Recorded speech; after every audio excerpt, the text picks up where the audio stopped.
कीटोइनोल tautomerism of ethyl एसिटोएसीटेट ethyl एसिटोएसीटेट की कीटोइनोल जलाव्यवस्था। एसिटोएसिटिक ester कीटोइनोल जलाव्यवस्था का प्राचीनतम उदाहरण है। एईई को सबसे पहले यूथर ने 1863 में एथिल एसीटेट और सोडियम की क्रिया से बनाया था और इसके लिए निम्न संरचना प्रस्तावित की थी। 1863 में ही फ्रैंकलिन व ड्यूपा ने इसी अभिक्रिया से ई बनाया और इसके लिए निम्न संरचना प्रस्तावित की। दोनों ने अपने अपने पक्ष में तथ्य देकर अपनी अपनी संरचना की पुष्टि की। ग्यूथर की संरचना अर्थात इनोल रूप के पक्ष में प्रमाण। निम्नलिखित अभिक्रियाएं एईई के इनोल रूप की पुष्टि करती हैं। पहला, जब एईई की सोडियम के साथ अभिक्रिया करवाई जाती है तो इसका सोडियम लवण बनता है, वह हाइड्रोजन गैस निकलती है। यह अभिक्रिया OH समूह की सूचक है। सेकंड है, जब इसकी ब्रोमीन के एल्कोहलिक विलयन के साथ अभिक्रिया करवाई जाती है तो ब्रोमीन का रंग उड़ जाता है। यह अभिक्रिया कार्बन कार्बन डबल बॉन्ड की पुष्टि करती है। तीसरा है, यह डायजोमेथेन के साथ अभिक्रिया करके मैथिल ईथर बनाता है। यह अभिक्रिया भी हाइड्रोक्सी समूह का ही एक लक्षण है। नेक्स्ट है, फेरिक क्लोराइड विलयन के साथ यह बैंगनी रंग देता है। यह परीक्षण फिनोल अथवा इनोल समूह की उपस्थिति का प्रमाण देता है। उपयुक्त तथ्यों से स्पष्ट है कि एईई की ग्यूथर संरचना सही है। फ्रैंकलिन एवं ड्यूपा द्वारा दी गई संरचना अर्थात कीटो रूप के पक्ष में प्रमाण। फ्रैंकलिन एवं ड्यूपा ने एईई की संरचना कीटोनिक बताई एवं इस रूप के पक्ष में उन्होंने निम्नलिखित तथ्य प्रस्तुत किए। पहला है, एईई सोडियम बाइसल्फाइड के साथ योगोत्पाद बनाता है जो कि C डबल बॉन्ड समूह के लिए अभिलाक्षणिक परीक्षण है। जब एईई की अभिक्रिया हाइड्रोजन साइनाइड के साथ करवाई जाती है तो साइनोहाइड्रिन बनता है, वह भी कीटोनिक समूह की अभिलाक्षणिक अभिक्रिया है। नेक्स्ट है, एईई हाइड्रोक्सिल एमीन के साथ ऑक्सिन व फेनिल हाइड्रोजन के साथ फेनिल हाइड्रोजन बनाते हैं। यह अभिक्रिया भी कीटोनिक समूह की अभिलाक्षणिक अभिक्रिया है। अतः उपयुक्त अभिक्रियाओं से एईई की कीटोनिक संरचना की पुष्टि होती है। चूंकि दोनों वैज्ञानिकों ने अपने अपनी संरचनाओं की पुष्टि में प्रायोगिक तथ्य दिए, इसलिए कौन सी संरचना सही है इस बात पर विवाद चलता रहा जब तक कि 1911 में नॉर ने यह नहीं बताया कि दोनों ही संरचनाएं सही हैं। वे विलयन अथवा द्रव अवस्था में दोनों ही रूप उपस्थित रहते हैं और उनमें परस्पर साम्य स्थापित हो जाता है। उन्होंने दोनों रूपों को पृथक करके भी बताया। इस विलयन में यदि कोई ऐसा अभिकर्मक मिलाया जाए जो कीटो रूप से अभिक्रिया करता है तो अभिक्रिया के फलस्वरूप कीटो रूप की सांद्रता कम हो जाती है और लैशतेलिए के नियमानुसार साम्य विस्थापित हो जाता है और इनोल रूप कीटो रूप में परिवर्तित होता जाता है। जब तक कीटो रूप से अभिक्रिया चलती रहेगी, इनोल रूप कीटो रूप में परिवर्तित होता रहेगा। इसी प्रकार यदि कोई ऐसा अभिकर्मक डालें जो इनोल रूप से अभिक्रिया करने वाला हो तो कीटो रूप इनोल रूप में तब तक परिवर्तित होता रहेगा जब तक कि सारा कीटो रूप इनोल रूप में परिवर्तित ना हो जाए। सेपरेशन ऑफ कीटो एवं इनोल फॉर्म्स, कीटो व इनोल रूपों का पृथक्करण। यद्यपि दोनों रूप विलयन में हों तो भी अभिक्रियाएं अपनी इच्छा अनुसार हो सकती हैं। फिर भी शुद्ध रूप में इन दोनों को पृथक करने के लिए दो विधियां उपयोग में लाई जाती हैं। पहली विधि है फ्रैक्शनल डिस्टिलेशन अर्थात प्रभाजी आसवन।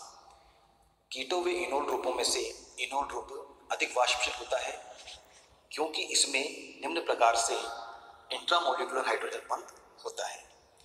कम दाब पर इनोल रूप का क्वथनांक 33 डिग्री सेल्सियस व कीटो रूप का 40 डिग्री सेल्सियस होता है। मेयर ने 1921 में बताया कि क्षारीय पदार्थ की अल्प मात्रा भी इनोल रूप के कीटो रूप में परिवर्तन को उत्प्रेरित कर देती है। इसलिए क्वथनांकों के अंतर के आधार पर साधारण कांच के उपकरण में प्रभाजी आसवन करके दोनों रूपों को पृथक करना संभव नहीं है क्योंकि कांच भी क्षारीय होता है। मेयर ने सिलिका उपकरण से धूल व नमी को साफ करके उसका उपयोग कम दाब पर आसवन के लिए किया और दोनों समवयवों को शुद्ध रूप में प्राप्त किया। इस प्रकार की अवस्था में आसवन करना एस्पेटिक आश्वासन कहलाता है। सेकंड विधि है नॉर मेथड, नॉर विधि। 1911 में नॉर ने एएई के दोनों समवयी रूपों को पृथक पृथक प्राप्त किया। उन्होंने ठोस कार्बन डाइऑक्साइड एवं ईथर का उपयोग करते हुए एएई के हल्के पेट्रोल विलयन को ठंडा किया तो सुई के प्रकार के क्रिस्टल प्राप्त हुए जिनका गलनांक -39 डिग्री सेल्सियस पाया गया। इन क्रिस्टलों में इनोल समूह का कोई गुण उपस्थित नहीं था, जबकि कीटो समूह के गुण उपस्थित थे, अर्थात ये क्रिस्टल विशुद्ध रूप कीटो रूप के ही थे।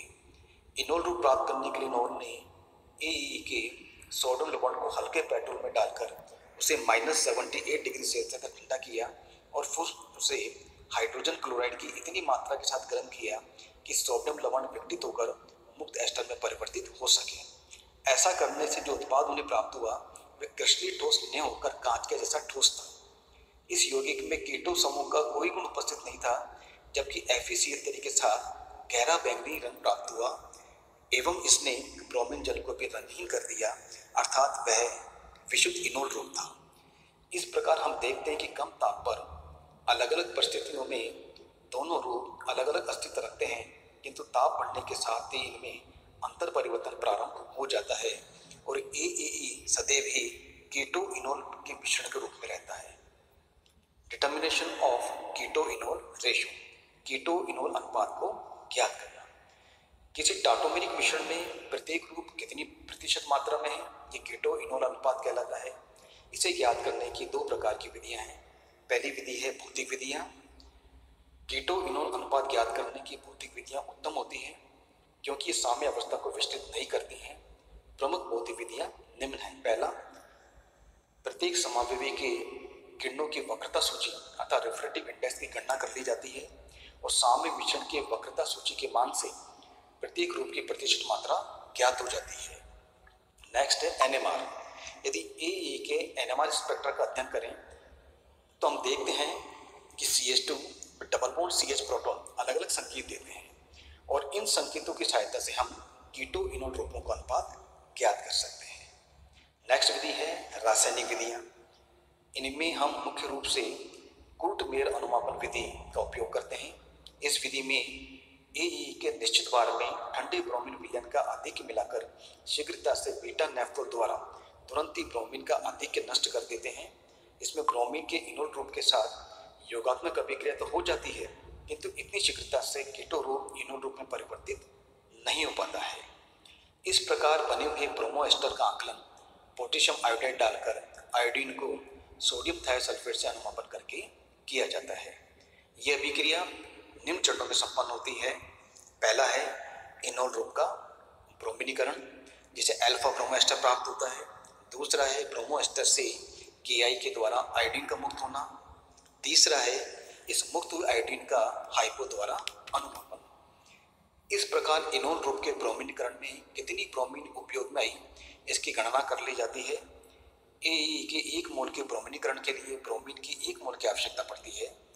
मेयर ने इस विधि से ज्ञात किया कि एई में 92.6% प्रतिशत कीटो रूप एवं 7.4% इनोल रूप में होता है। नेक्स्ट है जलावयवता व अनुनाद में अंतर। दोनों संरचनाओं का वास्तविक अस्तित्व होता है और इन्हें पृथक किया जा सकता है। इसमें विभिन्न संरचनाओं का वास्तविक अस्तित्व नहीं होता है।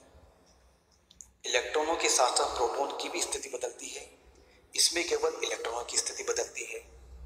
दोनों संरचनाओं में से जिसकी ऊर्जा अधिक होती है, साम्यावस्था में उसकी मात्रा कम होती है।